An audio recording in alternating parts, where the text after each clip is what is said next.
The surgical discharge papers were still warm in my hand when I saw them, and 5 black garbage bags stood lined up against the wrought iron gate like grim sentinels of rejection, while my son David and his wife Ashley looked on, both wearing the same expressions I'd seen when they inspected expired milk. And Ashley announced in that practiced, saccharine tone she used for difficult boutique customers, "You're getting too old, so it's time for you to live somewhere else." And I stood there, just out of gallbladder surgery, watching my entire life packed into trash bags, the irony hitting me like a punch, 68 years old, and apparently I had become the garbage. But sometimes being discarded is exactly the kick in the pants you need. I looked at David, the boy I'd raised alone after his father died, the same son I'd worked double shifts to put through college, the same David who had moved in 18 months ago because of his cash-strapped startup, whose cash flow problems had now become my housing crisis. And I said, voice steady as granite, "Well, I guess that settles it then," smiling not the defeated smile of a broken woman, but the knowing smile of someone who had glimpsed behind the curtain. And Ashley shifted uncomfortably, clearly expecting tears, begging, maybe a dramatic collapse to make them feel guilty. But I walked to my car,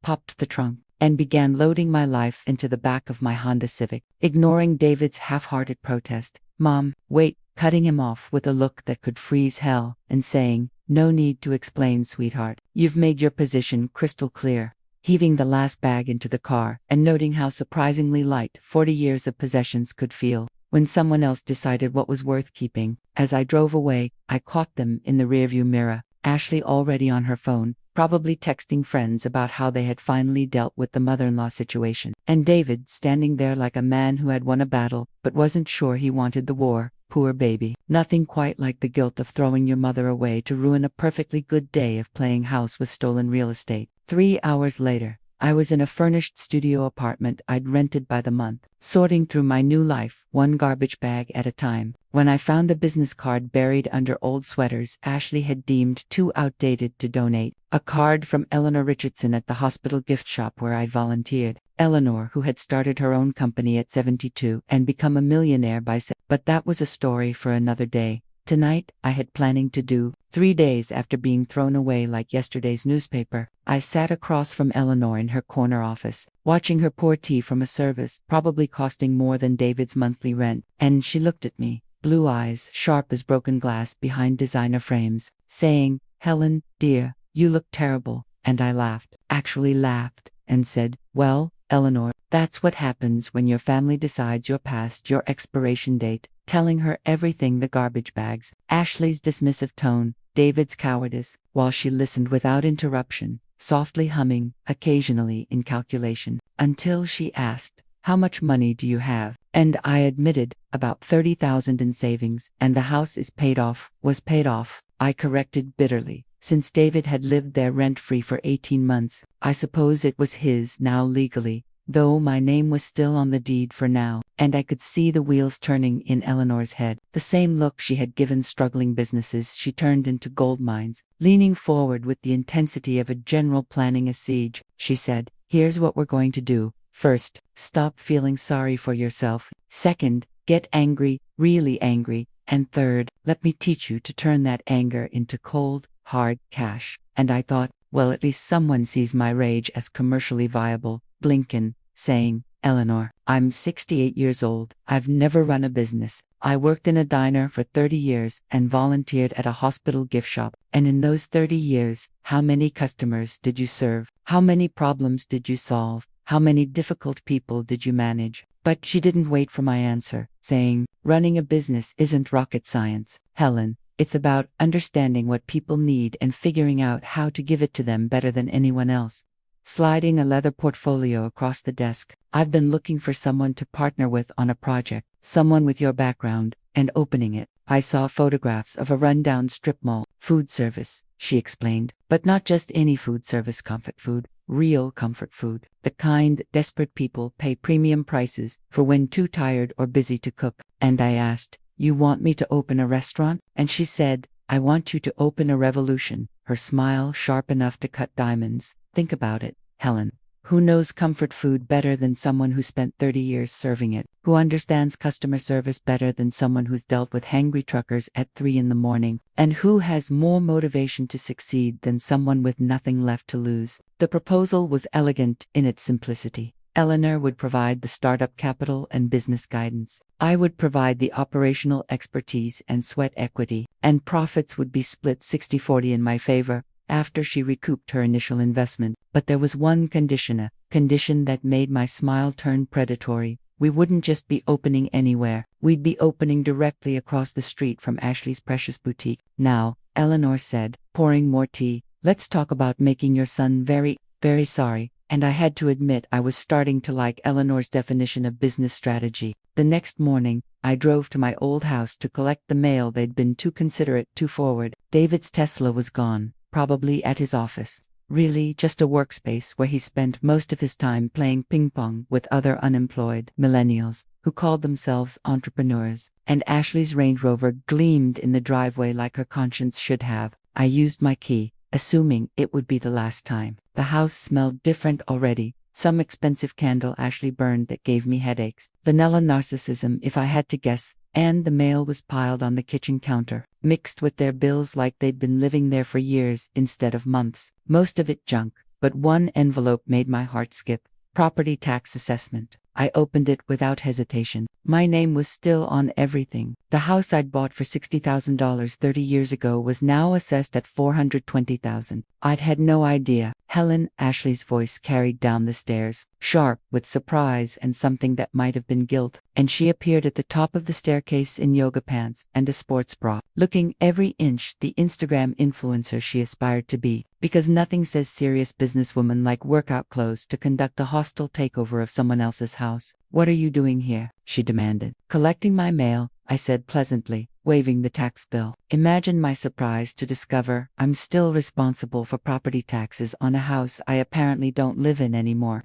The color drained from her perfectly contoured face. We're handling the paperwork. David said he'd take care of everything. Oh, I'm sure he did. David was excellent at taking care of things, especially when those things belonged to other people.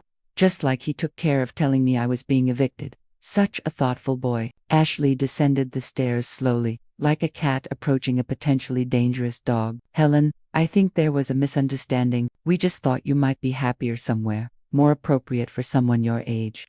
Ah, the classic. When you can't defend your actions, call them a misunderstanding. You mean somewhere. David didn't have to look at me and remember that his startup is failing while his 60-year-old mother pays his bills. Direct hit. Ashley's composure cracked just enough for me to see the calculation underneath. It's not about money, isn't it? I said, looking around my living room, noting how they'd already rearranged the furniture and hung their own artwork. Tell me, Ashley, how long have you two been planning this little intervention? Since before you moved in? Or did the idea come after you realized how convenient it was to have someone else pay the mortgage while you played house? We never asked you to. You didn't have to ask. That's the beautiful thing about being family, isn't it? You just take what you need and assume the other person will understand.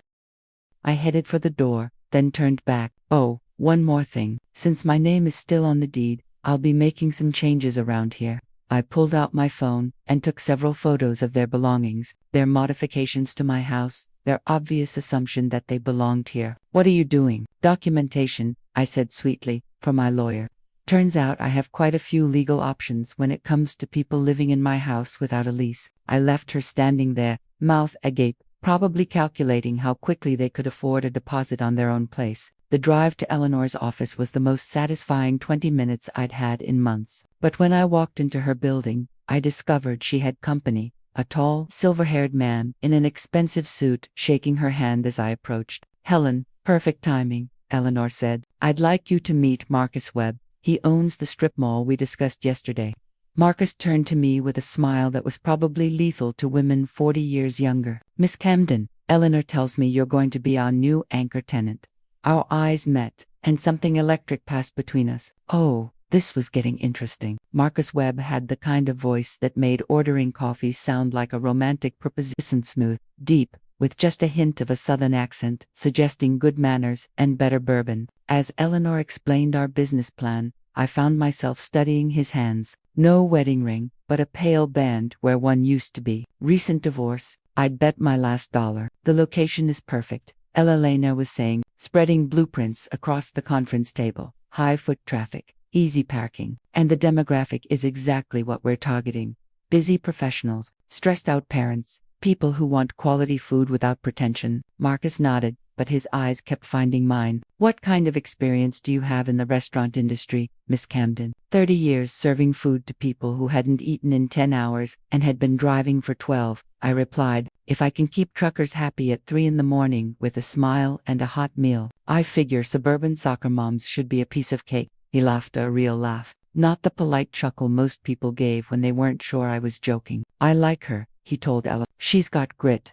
Oh, you have no idea, Elena murmured, shooting me a look that suggested she knew exactly what kind of week I'd been having. Marcus leaned back in his chair, studying me with the intensity of someone who'd made his fortune reading people. Tell me, Helen May, I call you Helen, what made you decide to start a restaurant at this stage of your life? I could have given him the sanitized version, talked about following dreams or embracing new challenges, but instead I looked him dead in the eye and told him the truth. My son and his wife threw me out of my own house last week, put my belongings in garbage bags, and told me I was too old to live with decent people. So I figured it was time to show them what this old woman is really capable of. The room went quiet. Eleanor smiled like a shark smelling blood. Marcus set down his coffee cup with deliberate care. Good, he said finally. The best businesses are built on revenge.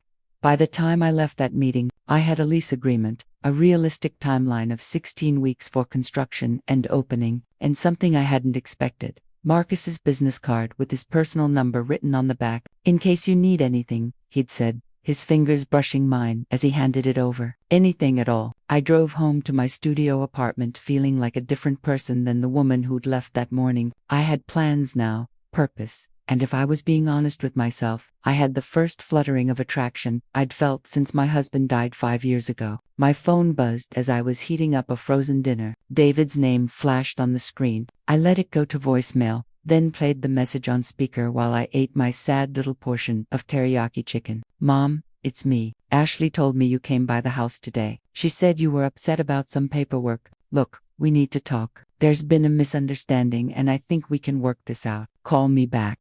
Interesting how quickly a calculated eviction became a misunderstanding once legal documents got involved. I deleted the message without finishing my dinner. There had been no misunderstanding, there had been a revelation. The difference was crucial. The next morning, I was back at the strip mall, walking through my future restaurant with a contractor Eleanor had recommended. The space was bigger than it looked from outside, 1,500 square feet, with a small kitchen in back and room for about 40 seats. It needed work but had good bones, as my grandmother used to say. We can have you up and running in 16 weeks, the contractor said, scribbling notes on his tablet. Full renovation, kitchen equipment, permits, health department approvals, the works. Eleanor's given us a generous budget to work with. As he talked about fixtures and flooring, I found myself staring out the front window. Directly across the street, Ashley's boutique was opening for the day. She was arranging clothes in the window display, moving with the self-important bustle of someone who thought she was building an empire, instead of playing dress-up with other people's money. Perfect view, I thought, just perfect. Nothing like a front row seat to watch karma work its magic. Construction started on a Tuesday, which meant Ashley had a front row seat to watch my resurrection. I made sure to be there every morning at 7, coffee in hand, watching the contractors tear out everything that didn't serve my purpose. Sort of like what I was doing with my own life. Marcus stopped by most days, always with some excuse about checking on the electrical work or discussing lease terms. Today, he brought real lunch from some upscale deli downtown, not the gas station sandwiches I'd been living on. You don't have to feed me, I told him, but I was already unwrapping what looked like the world's most perfect turkey club. I know I don't have to, he said, settling onto a makeshift seat made from overturned buckets. I want to. There's a difference.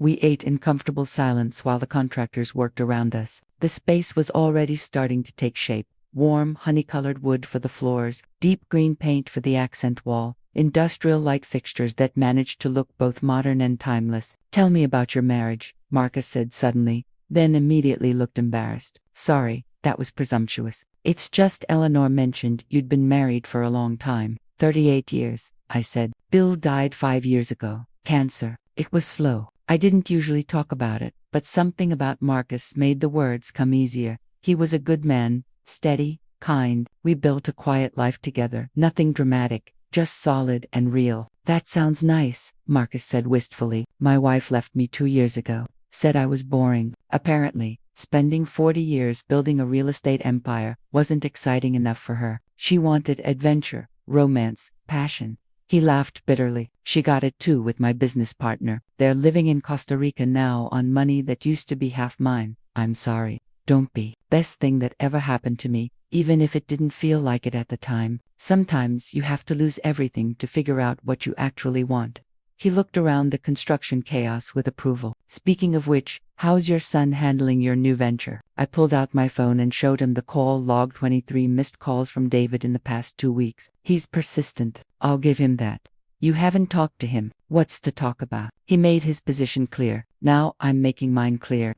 I took another bite of the sandwich. Honestly, the best thing I'd eaten in weeks. Besides, I'm too busy to chat. I have a business to build. Marcus smiled, not the careful, polite smile most people gave me, but something warmer, more real. You know what I think? What? I think your son made the biggest mistake of his life when he underestimated you. Well, that made two of us, too. Though, to be fair, I'd been underestimating myself for quite a while. That afternoon, I got my first glimpse of exactly how big David's mistake was going to be. Elena arrived with a folder full of paperwork and a smile that should have come with a warning label. I've had my private investigator making some calls, she said, settling into the passenger seat of my car where we could watch the construction and talk privately about David and his startup. And it's worse than I thought. He's not just failing, he's failing spectacularly. He owes money to investors, vendors, even his former employees. The company is going to be officially bankrupt within the month. I felt a twist in my stomach that might have been satisfaction or might have been grief. How do you know all this? Because I pay people to know things, and because I've been thinking about investing in his space. Eleanor's smile turned predatory. Distressed assets can be very profitable if you know what you're doing. The implications hit me slowly. Eleanor, what exactly are you planning? Nothing illegal, nothing unethical. Justice. She pulled a document from her folder. David's been using your house as collateral for his business loans. Did you know that? My blood went cold. What do you mean? I mean he's been forging your signature on financial documents for the past 2 years, using your property to secure funding for his company. When the business goes underhand, the creditors are going to come after everything he's pledged as collateral. The folder suddenly felt heavy in my hands, including my house, including your house. Unless, of course, someone with deeper pockets and better lawyers gets there first. The next morning, I walked into the law office of Patricia Hammond, with a folder full of documents, and a fury so cold it could have powered a small city. Patricia was Eleanor's lawyer, a sharp-faced woman in her 50s who specialized in what she called family asset protection, and what I was starting to think of as taking back what's mine. This is fraught, Patricia said after reviewing the papers Eleanor had gathered. Clear, documentable fraud. Your son has been using your property as collateral without your knowledge or consent. That's forgery at minimum. Potentially criminal misrepresentation depending on how much money we're talking about. How much are we talking about? Patricia consulted her notes. Based on the investigation, Eleanor commissioned approximately $200,000 in secured debt against your property. The number hit me like a physical blow. $200,000, more than I'd made in 5 years at the diner, more than the original purchase price of my house. How is that even possible? Because banks don't always verify signatures as carefully as they should, especially when the collateral is substantial and the borrower presents well. Patricia's voice carried the disgust of someone who'd seen this scenario too many times. Your son is charismatic, educated, and he's been working this system for 2 years. What are my options? Legally, we file a fraud complaint, freeze all the assets, and let the courts sort it out. That could take years, and you'd likely lose the house anyway to legal fees. Patricia leaned back in her chair. Or we get creative. Creative, how? Eleanor didn't tell you about her offer. I looked between them, feeling like I was missing something crucial. What offer? Eleanor spoke for the first time since we'd sat down. I'm prepared to purchase your house from you, for its full market value. Cash, closing in 45 days. You'd be free and clear of all David's debts, and you'd have enough capital to fully fund the restaurant, plus a substantial nest egg. But where would I live? Eleanor's smile could have lit up downtown. That's the beautiful part. Marcus has a lovely carriage house behind his main property, fully furnished and private, and he's offered it to me as part of a property management arrangement.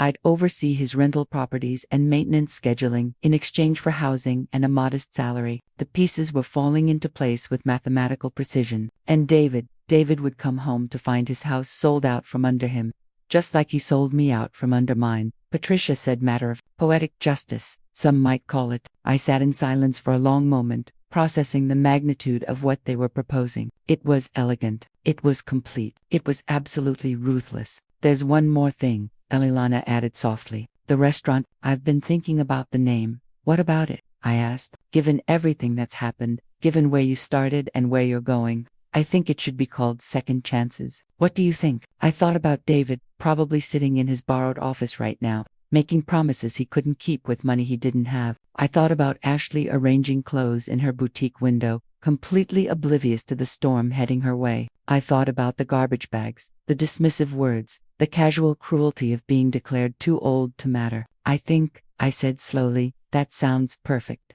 Patricia was already reaching for her phone. I'll call the title company. We can have papers ready by tomorrow.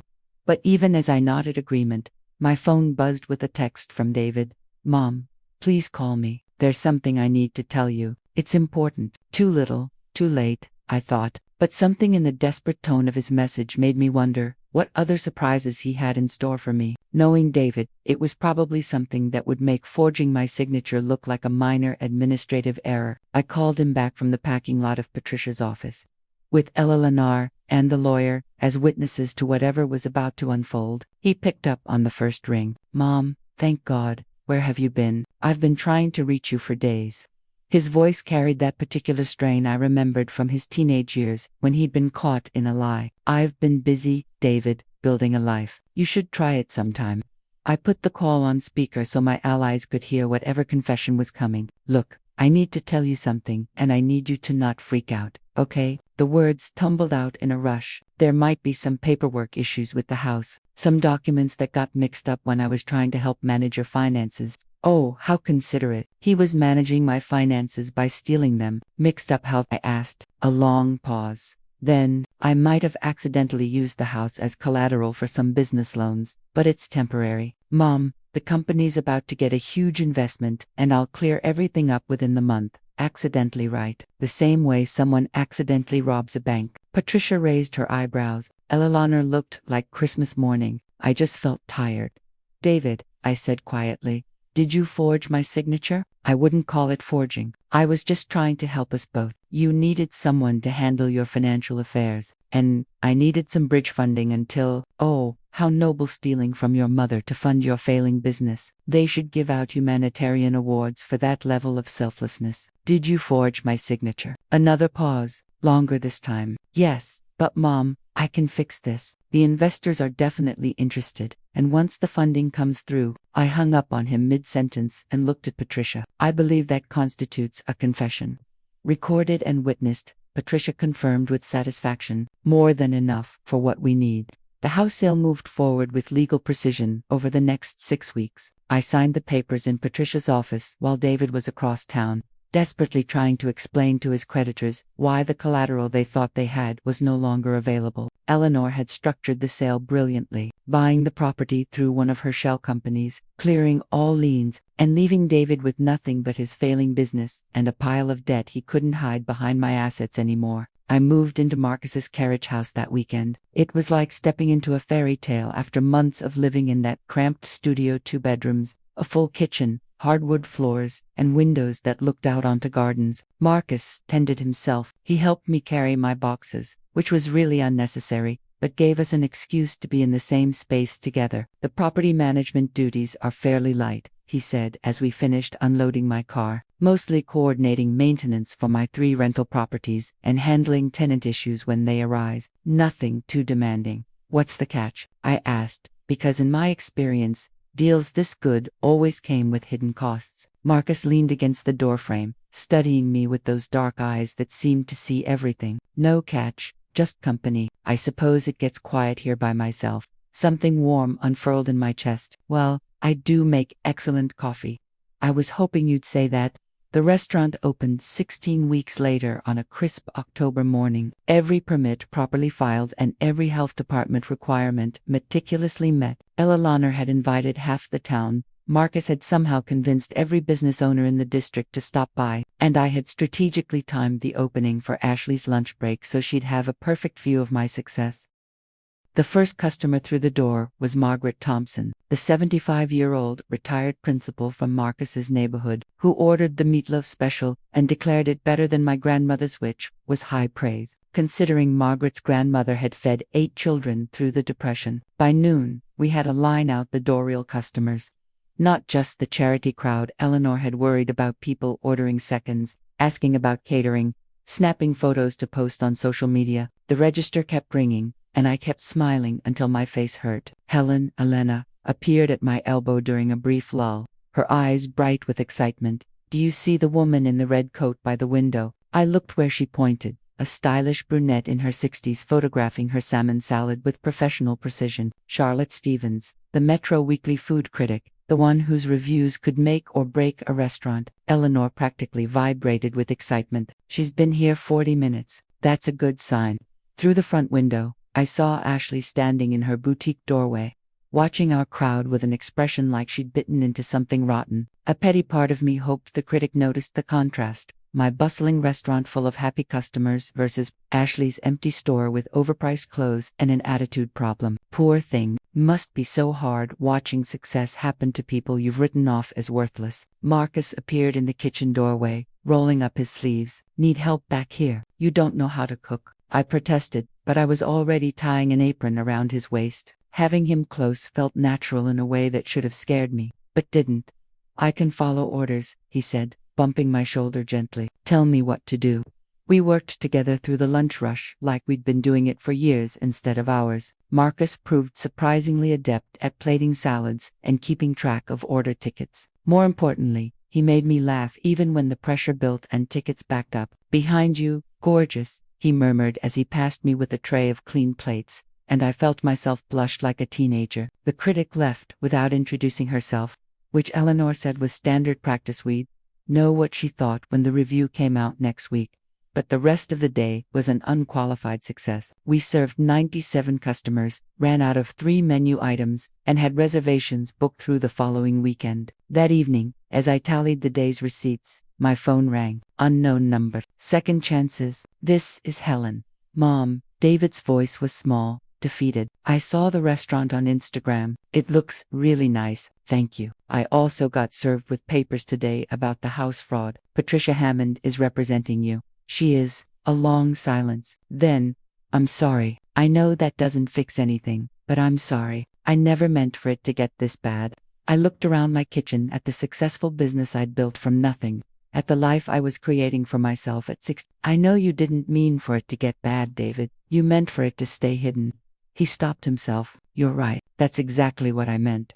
Is there something you need, or are you just calling to apologize? Ashley left me. The words came out in a rush. She said she couldn't be married to someone facing criminal charges. She took most of our stuff and moved back to her mother's. Well, turns out Ashley's love was about as deep as her commitment to paying her own bills. Who could have seen that coming? Oh, right, anyone with functioning brain cells. I felt a stab of something that might have been sympathy. I'm sorry to hear that. Are you, though? His laugh was bitter. Come on, Mom. You hated her. I didn't hate her, David. I just saw her clearly. I closed the cash drawer with more force than necessary. Did you call because you want something, or because you want to make amends? I want to make amends. I want to fix this. Then, start by pleading guilty to the fraud charges and paying back every penny you stole. After that, we can talk about amends. The line went quiet. Finally, the lawyers say, if I plead guilty, I'll definitely go to jail. David, you forged my signature and stole $200,000. You belong in jail. I hung up on him again and locked the restaurant door behind me. Across the street, Ashley's boutique was dark, a Felice's sign already taped in the window. Apparently, she'd decided to cut her losses and run before David's legal troubles could taint her precious reputation. Justice, I thought as I walked home to Marcus's carriage house, sometimes looked exactly like an empty storefront and a pile of unpaid bills. The review came out the following Thursday morning, 5 stars, with a write-up that made me sound like some sort of culinary genius rather than a former diner waitress who had learned to cook out of necessity. Second Chances offers exactly what its name promises, Charlotte Stevens had written. A chance to experience comfort food elevated to art, served by people who understand that hospitality is about more than just food. Eleanor framed the review and hung it by the front door. Marcus brought champagne, and the phone rang all day with reservation requests. I should have been celebrating, but instead I stood in my kitchen at home, staring at a letter forwarded from my old address. Official looking, with a return address I didn't recognize. It was from David's criminal attorney, requesting a meeting to discuss potential resolution options that might benefit all parties involved. Translation: they wanted to make a deal. I was still holding the letter when Marcus knocked on my back door. "You missed our evening walk," he said, then saw my face. "What's wrong?" I handed him the letter, without a word. He read it twice, his expression darkening with each pass. "You're not actually considering this, are you?" "I don't know. He's my son, Marcus." "Yes, he betrayed me. Yes, he stole from me. But he's still my son."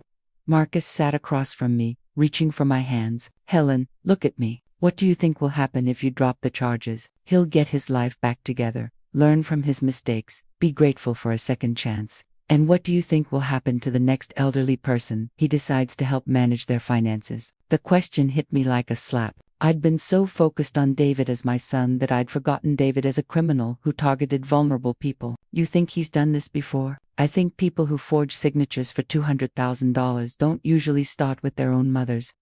Marcus's voice was gentle but firm. "Dropping the charges sends a message that elder abuse is okay as long as you apologize afterward."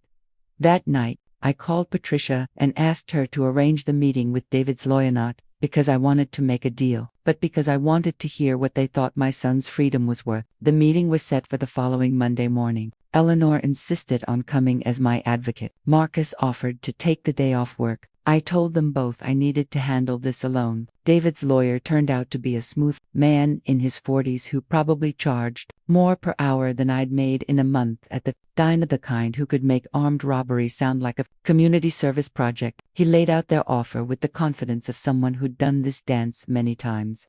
My son would plead guilty to a misdemeanor fraud charge, make full restitution over 5 years, and accept 3 years probation in exchange for me dropping the felony charges. He'd also be willing to sign a statement taking full responsibility and acknowledging the harm he caused. And if I didn't accept, we'd go to trial, which could take months, cost tens of thousands in legal fees, and offered no guarantee of conviction. I studied the man across from me in his expensive suit, the practiced empathy in his tone, failing to mask the agenda. Where is David in all this? Doesn't he want to speak for himself? My client felt it would be more productive if we handled the negotiations professionally.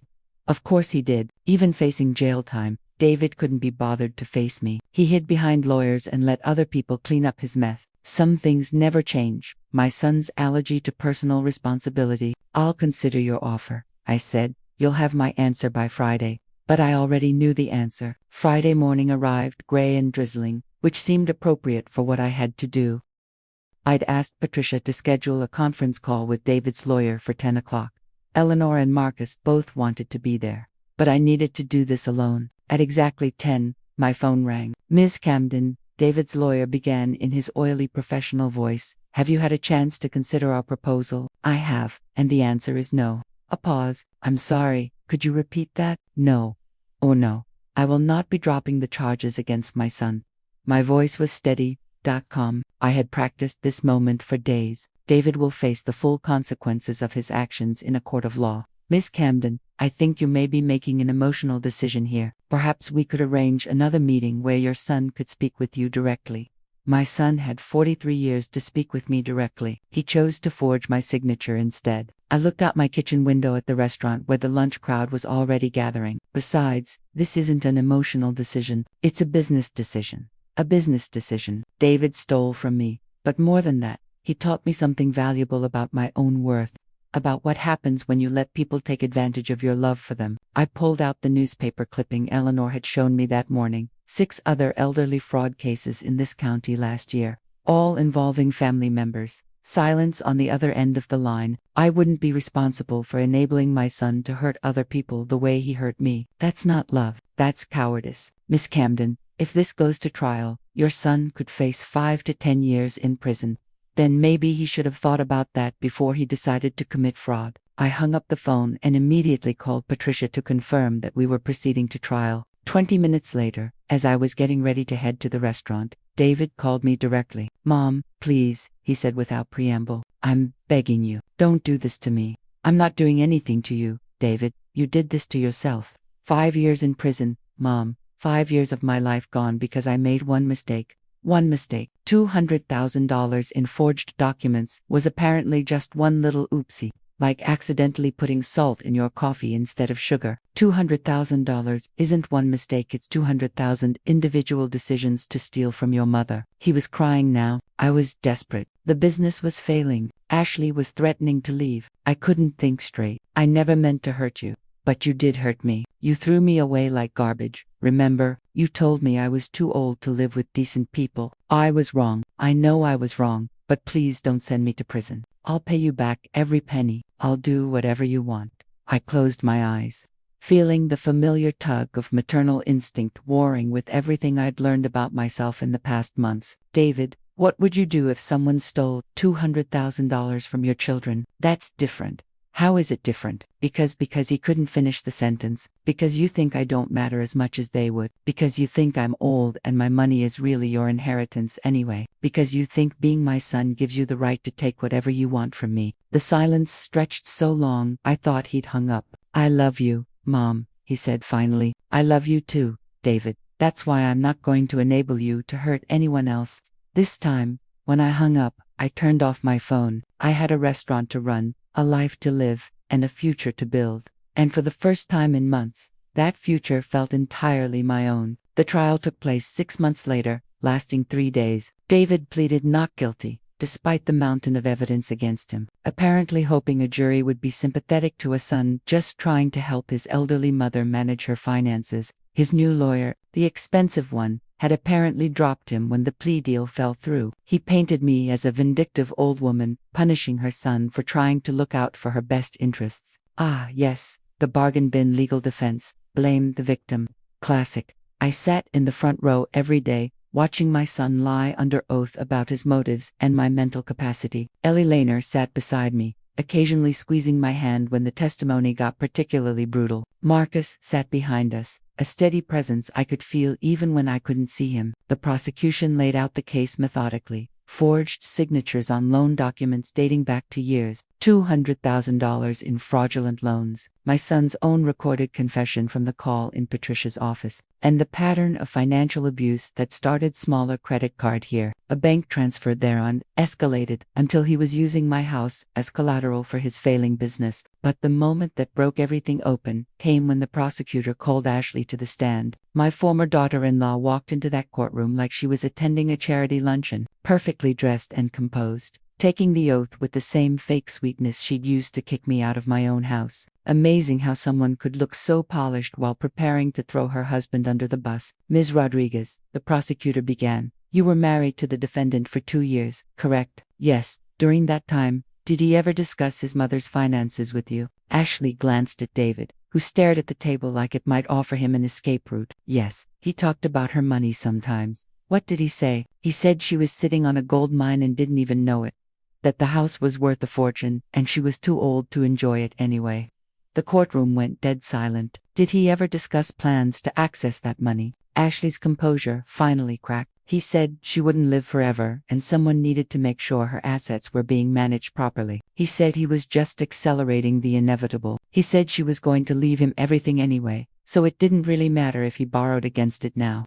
I felt like I'd been punched in the stomach. David hadn't just stolen from me, he'd been planning to steal from me, possibly for years. Ellie Lehner later explained that Ashley had been offered immunity in exchange for her testimony, which made perfect sense. She'd known about the fraud and said nothing, making her complicit. The prosecution had given her a choice: testify against David or face charges herself. The defense attorney tried to repair the damage on cross-examination, but Ashley's testimony had been too specific, too damning. When she stepped down from the witness stand, she didn't look at David or at me. She just walked out of the courtroom like she was walking out of our lives forever. The jury deliberated for less than 2 hours, guilty on all counts. David got 7 years with the possibility of parole in 5. As they led him away in handcuffs, he looked at me one last time, not with anger or resentment, but with something that might have been understanding. "I'm sorry, Mom," he said quietly. "I know you are," I replied. "I'm sorry."